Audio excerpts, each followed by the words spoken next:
Salam sehat. Halo, jumpa lagi bersama saya Jimboy. Di sebelah saya ditemani oleh Nina. Ibu Nina. Ibu Nina merupakan salah satu KPM saya di wilayah dampingan saya. Kesempatan hari ini kita akan mempelajari materi tentang pencegahan dan penanganan stunting melalui pemenuhan kesejahteraan bayi baru lahir dan ibu menyusui. Pada poin ini ada dua hal yang perlu kita ingat. Yang pertama adalah dimana setelah bayi baru lahir dalam kurun waktu 30 menit sampai dengan 1 jam bayi harus segera diberikan ASI oleh ibunya. Pemberian ASI tersebut sangat berguna bagi bayi karena untuk pertama kali bayi merasakan sentuhan dan kasih sayang dari ibunya. Dan poin yang kedua adalah ASI eksklusif. Adalah pemberian ASI pada bayi berusia 0 bulan sampai dengan 6 bulan tanpa memberikan asupan makanan dan minuman apapun. Artinya hanya ASI saja.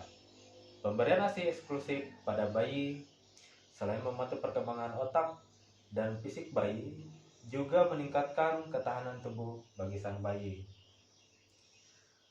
Oke, Ibu Nina, pada saat kelahiran kemarin, apakah bidannya menyuruh ibu untuk menyusui saat baru lahir?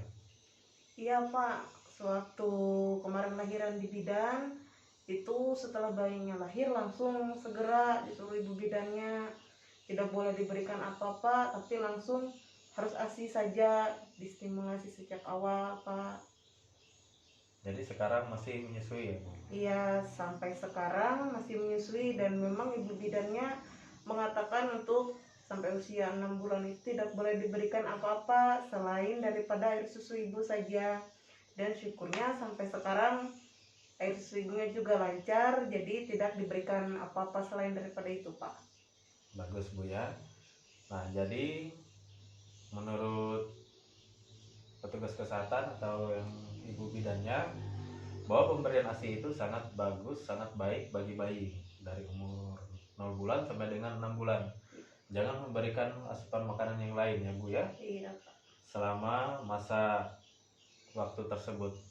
Nah, apakah di dalam keluarga ibu ada yang menyarankan untuk memberikan susu formula atau makanan tambahan lain bagi bayi ibu?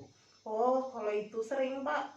Memang kalau dari tradisi keluarga itu katanya dulu supaya anaknya pintar terus tubuhnya kuat harus diberikan madu sewaktu baru lahir.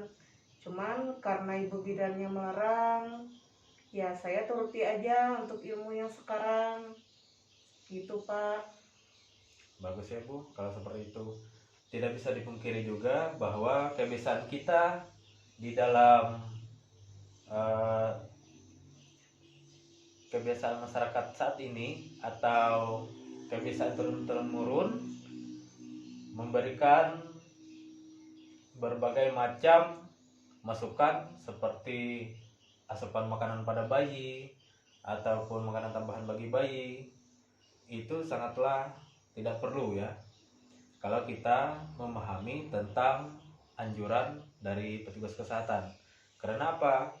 Karena makanan yang kita makan yang mengandung karbohidrat, vitamin, mengandung protein hewani, nabati, itu sangat bagus bagi tubuh. Jadi ibu tidak perlu memberikan makanan tambahan yang lain untuk bayi, karena apa yang ibu makan itu sudah sangat bagus bagi bayi serta bagi kelancaran ASI ibu. Nah, sekarang bayi ibu umur berapa bulan? Sekarang kurang 2 hari lagi genap 3 bulan Pak. Ya, jadi terus diberi ASI ya Bu. Iya Pak. Jangan diberikan makanan yang lain, hanya ASI saja, seperti anjuran yang diberikan oleh ibu bidan atau petugas kesehatan. Kemarin ibu lahirannya di mana? Di rumah atau di puskesmas? Saya kemarin lahirannya di Polindes Pak. Kebetulan ada ibu bidannya juga, sudah janjian sama ibu bidan di Polindes. Oh iya, bagus ya. Lahirnya kemarin normal dan tidak ada kendala ya Bu? Iya, tidak ada kendala Pak, normal. Iya.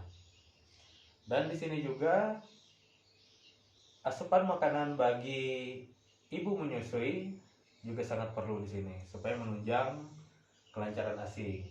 Nah, seperti yang saya sampaikan tadi, bahwa asupan makanan yang sehat dan bergizi diberikan setiap hari itu sangat bagus bagi ibu.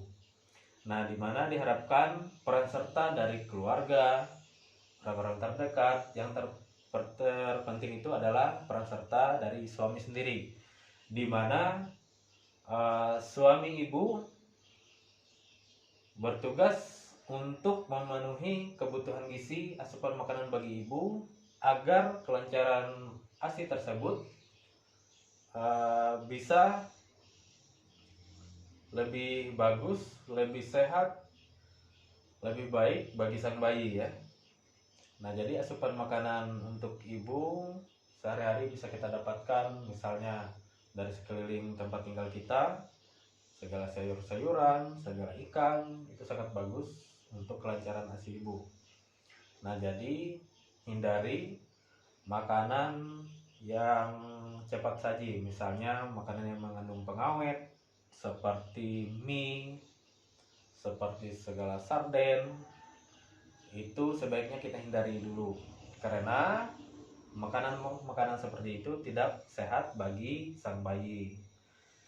Nah, untuk makanan sehari-hari ibu di rumah seperti apa?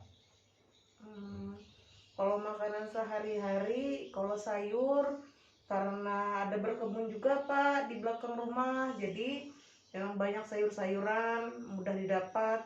Kalau untuk seperti ikan itu karena suami suka mancing, jadi hari-hari selalu dapat aja ikan Pak, jadi tidak begitu sulit lah kalau untuk hal-hal yang seperti itu.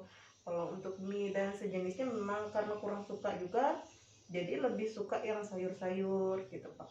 Ya, bagus Bu ya, seperti itu untuk makanan tambahannya di rumah ya, agar sehat, agar bayinya kuat, serta produksi ASI semakin bagus. Apakah selama ibu melahirkan sampai dengan sekarang menemui kendala? Misalnya seperti kesulitan dalam mengurus bayi, ataupun seperti kurangnya asupan makanan, atau sehari-hari ibu merasa kurang bersemangat atau keluarga tidak memberikan dukungan atau gimana? Kalau sampai saat ini Pak, ya kurang lebih anggap saja 3 bulanan ini dari awal melahirkan, puji Tuhan keluarga dan suami sangat mendukung. Tidak ada kesulitan-kesulitan yang berarti. Iya Bu. Sebagai catatan, jika dalam masa seperti ini ibu mengalami masalah atau kendala, hendaknya nanti dikonsultasikan bersama petugas kesehatan seperti bidan ataupun perawat yang ada di kampung ibu.